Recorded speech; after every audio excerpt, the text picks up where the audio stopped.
To allow time for discussion, you know the drill here very well. You've been here before. We'd ask you to limit your testimony to 5 to 10 minutes. Then we're going to pepper you with questions after that.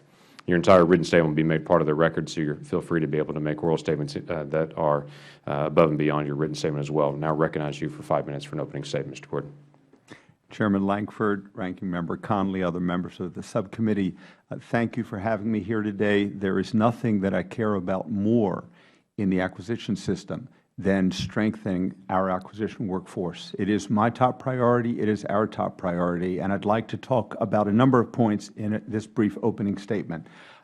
I do want to broaden the scope a bit wider, and you'll see what I mean in a moment, because I think it's helpful to have somewhat more context. As you said, Mr. Chairman, the Federal acquisition system spends in buying goods and services more than $500 billion a year. That number was going up very fast between 2000 and 2009. I'm happy to report that, in fact, we have slowed that down so that in 2010 the number actually went down. And while we don't have final numbers for 2011, it appears that they will be roughly at that lower level of 2010. The Federal acquisition workforce, as you said, Mr. Chairman, handles that $500 billion a year, and it is very important that they be in a position to protect the integrity of the Federal procurement process. That's why Congressman Connolly's comments resonate so much with us in terms of protecting and strengthening the Federal acquisition workforce. When I talked about broadening the scope, I want to make clear that when we say the acquisition workforce, we mean more than our contracting officers and contract specialists, what we in the personnel system call our 1102s. It also includes our contracting officers' representatives, or CORs. In some agencies, they're called COTARs, contracting officers' technical reps. They play a key role in contract management, contract oversight, and that is a role that's been much neglected, frankly, over the last quarter of a century. I want to talk a little bit about strengthening that COR role. In addition, we have project and program managers who are part of the acquisition workforce but are often disconnected from the actual contracting shops. One of the things that we've tried to do in this administration is look at that entire acquisition workforce and be sure that we're strengthening that whole workforce. We in OMB have been at the forefront of efforts to strengthen the workforce. As I'm sure you know, the President's budget for 2011 and 2012 requested significant dollar investments in the Federal acquisition workforce. And while Congress did not appropriate all the money that we requested, we did have some success in strengthening the acquisition workforce in a good number of agencies. But when I talk about broadening the scope, I want to talk about it in a different dimension as well. Because for much of the last quarter of a century, when we talked about acquisition, we really talked about who got the contract. The award of the contract was usually our focus. And in this administration, we have tried to broaden that scope as well so that we spend much more time and energy focused on acquisition planning. Because frankly, whether it's a large IT project or any other large project, when we screw up, it's often because we didn't do good acquisition planning. And then after the award of the contract, we need to do a much better job of contract management to be sure that we hold contractors to the promises they made. They did, after all, sign a contract, and we need to be sure that they deliver on schedule, on cost, and with the performance level that they promised us. Let me, in the brief time that I have, highlight a couple of the ways in which we've tried to improve acquisition planning and the workforce. Number one, our Mythbusters memo that we put out in February of this year talks about the need for our acquisition workforce to listen to industry, to talk to industry, to have better communication with industry. We can't do our job properly if we're not talking to and listening to industry.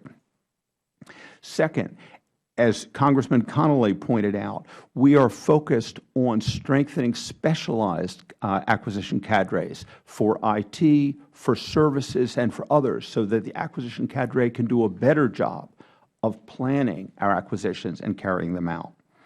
In terms of contract management, because of shortage of time, let me just mention that we have raised the bar for the standards to be a contracting officer's representative. We now have a 3-tier certification process so that the COR, the contracting officer's representative overseeing a very large contract, is someone that has the experience, that has the training to oversee that very large contract.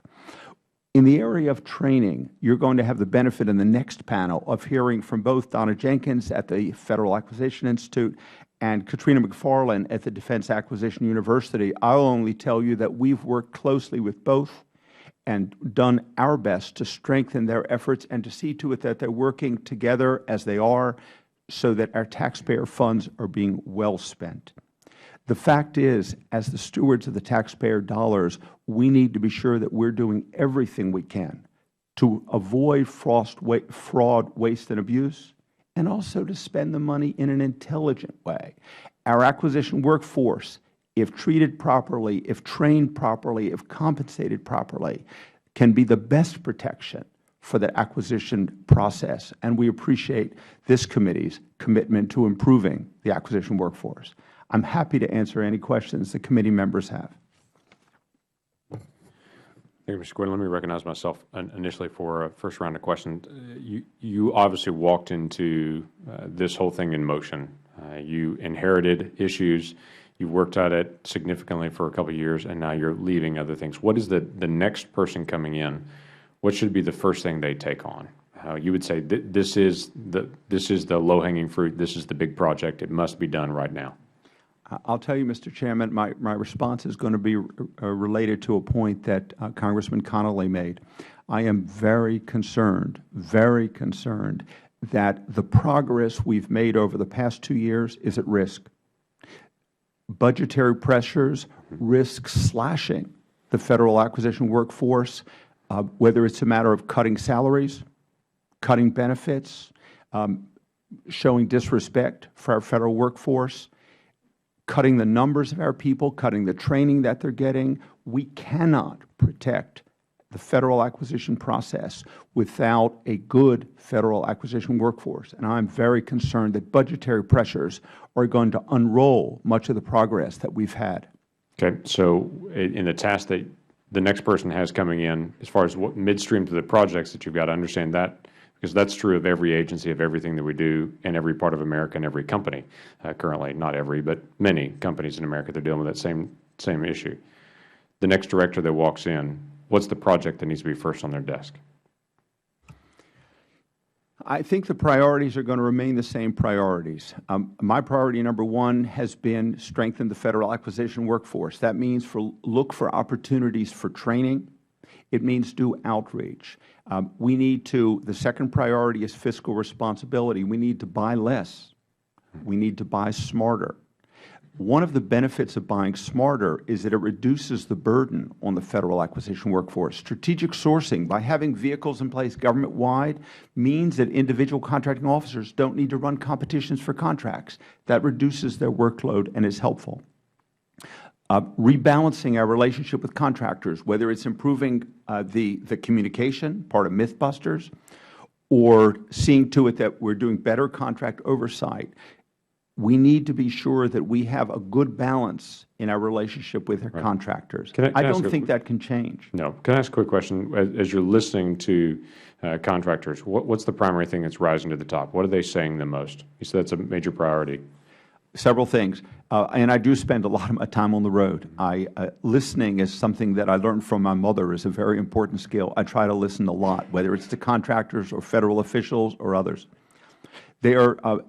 Companies are very worried about the uncertainty of what's about to happen. They're very worried about the budget and how it's going to impact their own companies and their own companies' work. They're very worried about unjustified regulation, which is why I and my colleagues have been so committed to being sure that we do a sensible cost-benefit analysis before we impose new requirements. They're concerned about excessive reporting requirements, both coming from the Congress and coming from us in the executive branch. I think those may be the three, but I should mention in connection with Mythbusters, because I hear this from vendors all the time, they are worried about communication being shut down.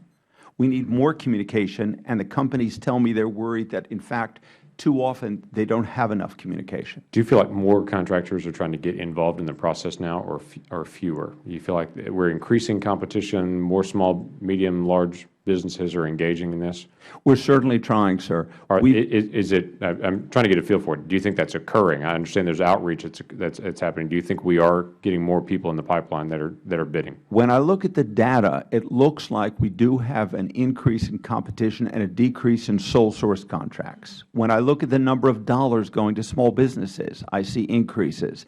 But boy, we've got a lot more work to do. Yeah, because that's a common theme that I hear with a lot of the folks that are in my district that are trying to get engaged. It's still the hurdles and the paperwork requirements and the processing seems to be significant for them, and both trying to discover what is out there, or that the rules for acquiring a contract seem to be written specifically for a company, and they don't fit that criteria. And so trying to get involved in that. So that's trying to find ways to allow more people to compete obviously drives the cost down and raises up the next generation of large companies that we're going to need to take on these big issues. Absolutely. I will tell you that SBA has been working diligently, and we've been working with them to try to reduce the barriers to entry. It is so tough to get into the Federal contracting arena.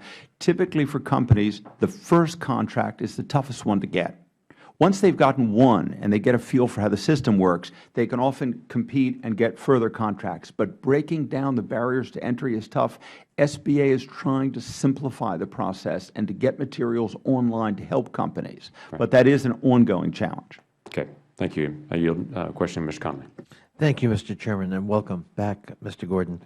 And it's good to see you again. As you know, I introduced H.R. 1424, the Federal Acquisition Institution Improvement Act, and Senator Collins introduced the companion bill in the Senate, bipartisan legislation. Like your views on the legislation, be helpful in terms of the mission of your organization and workforce training?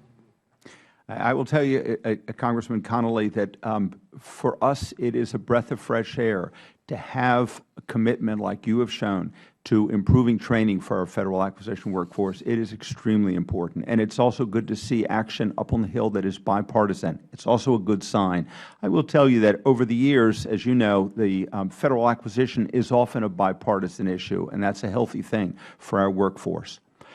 There are provisions in the bill that are clearly helpful. There has been some nervousness, frankly, on the part of people in my office that the bill's language would appear to make it look like the Office of Federal Procurement Policy would actually be running FAI. I don't think that was the intent, and we need to be sure when the bill, if the bill is enacted, we need to be sure that we're able to keep having GSA and the important role that it's shown. But with that caveat, I do think that the bill sends a very strong signal of improving and strengthening the Federal Acquisition Institute. Yeah, just on that last point, the bill explicitly allows OFPP to delegate management of FAI to GSA. You would prefer we explicitly just have GSA manage it without the delegation? I'm not sure. I guess from our point of view in drafting the bill, we thought you've got overall management, responsibility